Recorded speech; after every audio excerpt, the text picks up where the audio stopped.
welcome to Movie Review Mom. Thanks for spending a few minutes with me as we talk about movies. Today, the movie I'm talking about is called Finch. It is currently only available on Apple TV Plus. Now, I know not everybody has Apple TV Plus, but they've actually been putting out quite a few interesting films, lots of really great TV programs. So, you might consider it, or at least, check out their free trial or something like that. And speaking of free, how many of you know that I actually have a daily podcast? It's available on iTunes, Spotify, Anchor, Volley FM, a bunch of other places. So if you're interested in that, it's called Daily Inspirational Quote with Trina Boice. That's actually my name, in case you didn't know. Anyway, check that out. It's free. So on with the movie, or the movie review. The movie is rated PG-13 and it's an hour and 55 minutes. So I'll give you an overview in a nutshell. I'll point out things that I liked and didn't like, as well as tips for parents, themes worth talking about, and I'll give you a recommendation for some other films that I think you might also enjoy. All right, so in a nutshell, what's this movie about? Well, on a post-apocalyptic Earth, a robot built to protect the life of his creator's beloved dog learns about life, love, friendship, and what it means to be human. It's a very sweet and touching film. Here are some of the things that I really liked about it. First of all, Tom Hanks. He's excellent, as to be expected. And who doesn't love Tom Hanks? Yeah, like nobody. Everybody loves him. He's awesome. So he is just so compelling to watch and great at interacting with inanimate objects, like in the movie Castaway. Do you remember that? He and Wilson, remember that? Wilson. Well, so in this movie, he talks to a robot quite a bit, actually a couple of robots, and then, of course, his dog. You just really fall in love with his crusty character and the unexpected family that he creates in this very touching story. Robot lovers will get a kick out of the various machinery in the movie. And in the movie itself, you'll learn a lot of random facts. For example, did you know that Albert Einstein was born with an abnormally large head? Yes. So this robot named Jeff just will tell you about all kinds of stuff like that. It's kind of fun. I love it when the director actually pays very close attention to details and that the details are intentional. For example, Finch, played by Tom Hanks, when he activates the robot for the very first time, he asks the robot what are its first prime directives. The first is Isaac Asimov's first law of robotics. The smaller robot is named Dewey in a respectful nod to Huey, Louie, and Dewey. In the 1972 film Silent Running. I love how Jeff's posture and his language ability improve as he learns and kind of evolves. He has his head hang low, his posture is almost like a puppy dog, very childlike.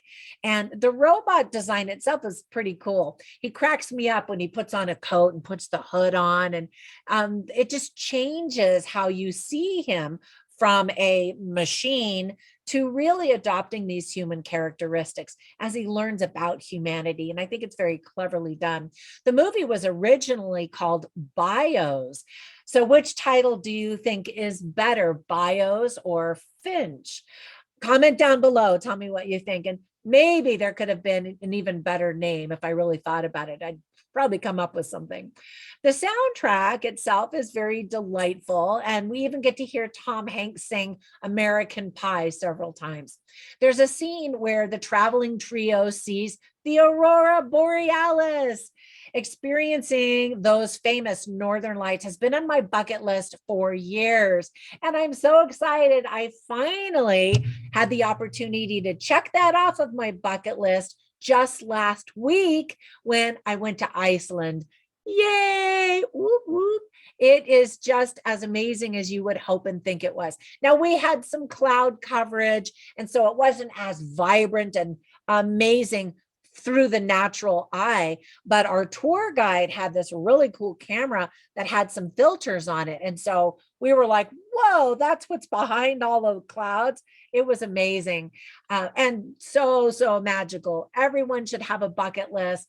And the trick is to not wait too long to cross off those items.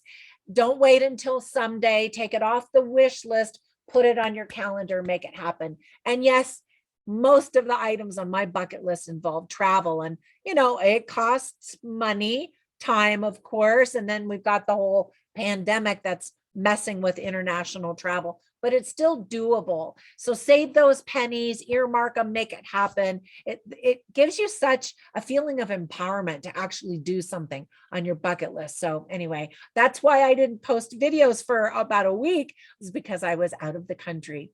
Anyway, add Iceland to your bucket list. It's a beautiful country. And speaking of bucket lists, I thought it was really sweet that Finch knew he was dying. And so he wanted to visit a bucket list destination that was from his list before he died, which was San Francisco. And I grew up in the Bay Area. And so it was really kind of fun to go and see San Francisco and how it had transpired during this post-apocalyptic period.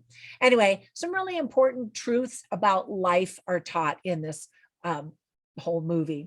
So there are some things that I didn't like. The first one is that some viewers say that the story is tedious and it goes nowhere, that nothing happens. And of course, I disagree. If you're looking for a dystopian action movie, this is definitely not it. Expect a very slow burn character study. And I actually really enjoyed it because I guess that's what I was expecting. So again, mark your expectations accordingly. And not much is actually explained about this new Earth life other than it's dangerous and that all this stuff happened. And here we are now in this post-apocalyptic world. So, I would have liked to have learned a little bit more. If this movie is successful, maybe they'll go back and do a prequel of sorts or something. I don't know. But even still, as a standalone film, I did enjoy it for what it was. Let me give you some tips for parents. Kids may be bored because, again, it's not a big action movie. You do see some dead bodies.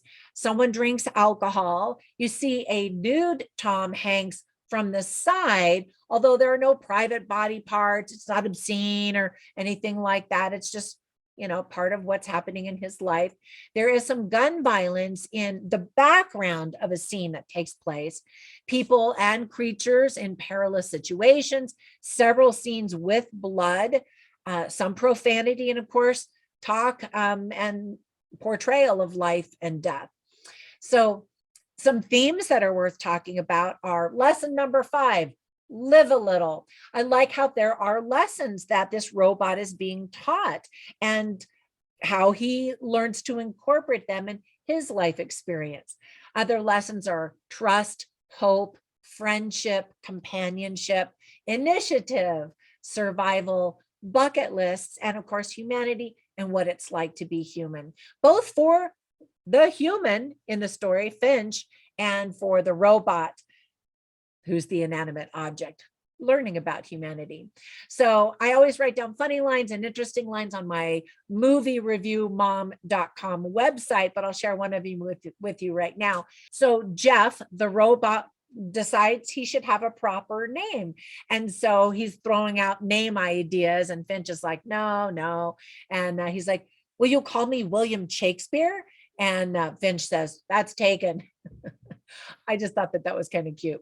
And then some interesting lines are when Tom Hanks is teaching the robot about the dog. And, the dog doesn't quite trust the robot yet.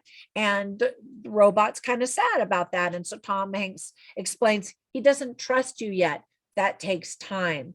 And again, the lessons that are learned by the robot are imitated by the human and vice versa, that they're both learning the same lessons in different ways. And then later, Tom Hanks and his character says, trust will get you killed. Trust no one. And it's interesting to see his perspective on trust, just that one concept alone, evolve during the course of the movie. And then a powerful theme for the entire lesson is appreciating this human experience. And so Tom Hanks again says, that's human experience. It's not just imagining, that's living. And he's trying to teach the robot that, what you're learning from textbooks or, the knowledge that was just embedded into him as a robot now takes on a new layer as you live life and experience things. And that's a good lesson for all of us as well. All right. So overall, I really enjoyed the movie. I thought it was well done. My movie review mom grade is a B+. Let me give you a couple of recommendations for other movies that instantly made me think of them as I was watching this. The first one is the Tom Hanks movie Castaway, and watching how his acting has evolved. I mean, he was great then, but now when you see this mature actor with life on top of his acting, there's some really impressive layering going on. And then another post-apocalyptic type of movie that I thought of is I Am Legend with Will Smith, and another Will Smith movie, I, Robot.